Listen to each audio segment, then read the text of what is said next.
What's up, everybody? Nate here from Out of the Basement, bringing you a brand new action figure review today from Star Wars The Black Series. We are taking a look at the latest Gaming Greats figure. This is the Imperial Senate Guard from The Force Unleashed. It has absolutely been raining Gaming Greats recently. It's honestly just been raining Black Series figures in general. There's so many. We're so backed up when it comes to reviews, so just bear with us, everybody.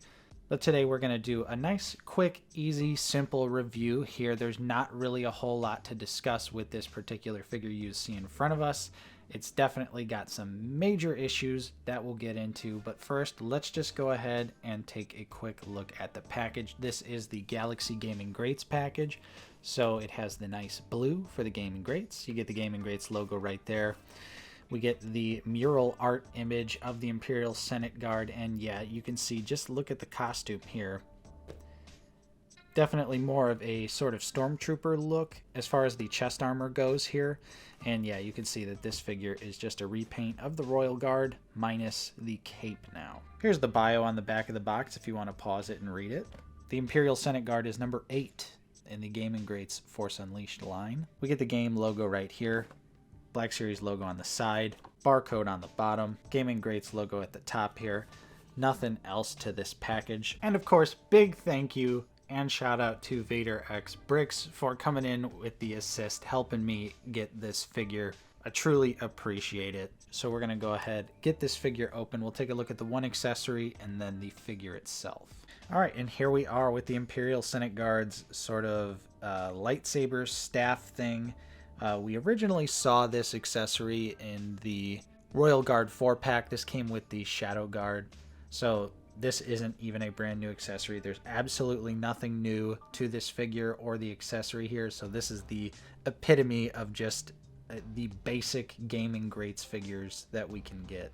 They do use this weapon in the game though, so it is accurate, but it's so skinny that it definitely is kind of hard to get the figure to hold the staff properly. But you can see we've got a translucent blade, and yes, it is removable here. Just pops right out. The nub is really small on this.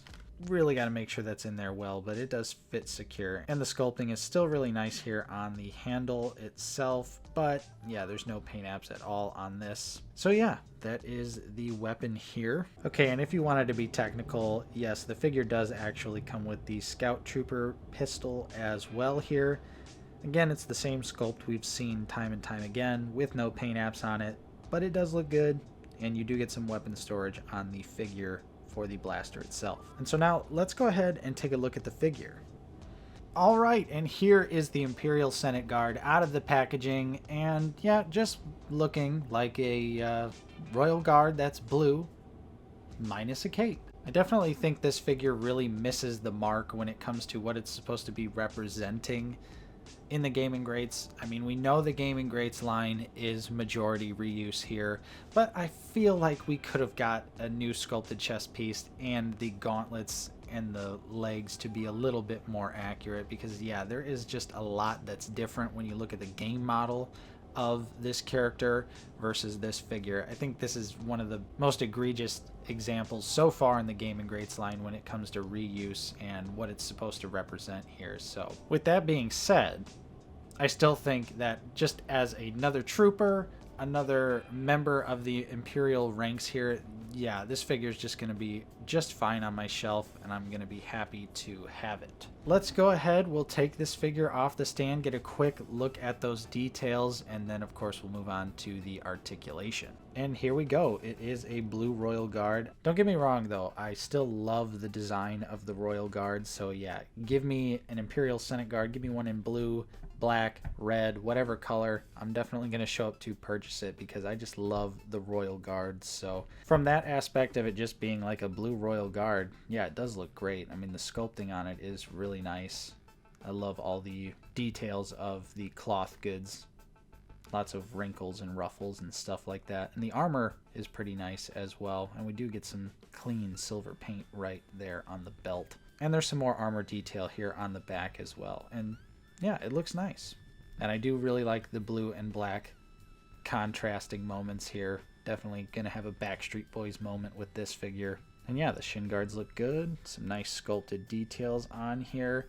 This figure is a few years old at this point, but for the most part, it still holds up. Of course, this being hard plastic here really inhibits the head movement, which I think is ultimately the downfall of this figure, at least when it comes to dynamic posing, because when you have figures like Kyrkanos or this one, you want to do some dynamic posing, but you can't really do it because of the head here. So all details aside, let's just go ahead and jump straight into the articulation. And those familiar with the Royal Guard figure will know exactly what's about to happen here, but yeah, that's what you get up. And that's what you get down. Nothing else there. As far as side to side goes, about that far that way. And hey, we get a little bit more this way. So I guess the more you kind of force it along there, you can get a little bit. But that's about what you're looking at right there. Really no tilt at all here. Ever so slightly. So yeah, the head articulation on this figure really kills a lot of the dynamic posing, unfortunately, because otherwise the figure is pretty decently articulated. You can see the shoulders move up just fine. They do rotate all around. No butterfly joints, but a nice single jointed elbow to give you 90 degrees. We do also have a swivel at the elbow. The sort of trigger finger staff holding hand here rotates around and has the vertical hinge. Mine is a little bit stiff though, doesn't want to cooperate, but it is there.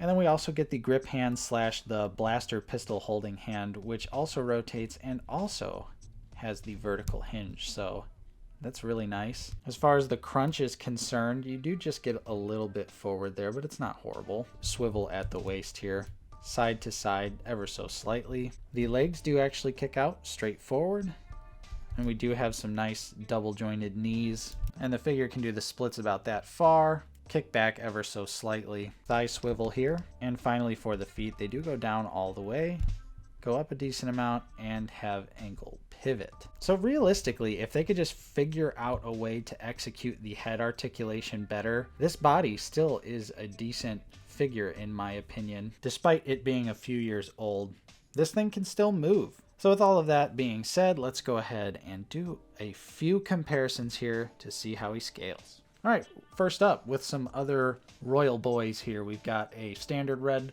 and Kyrkanos.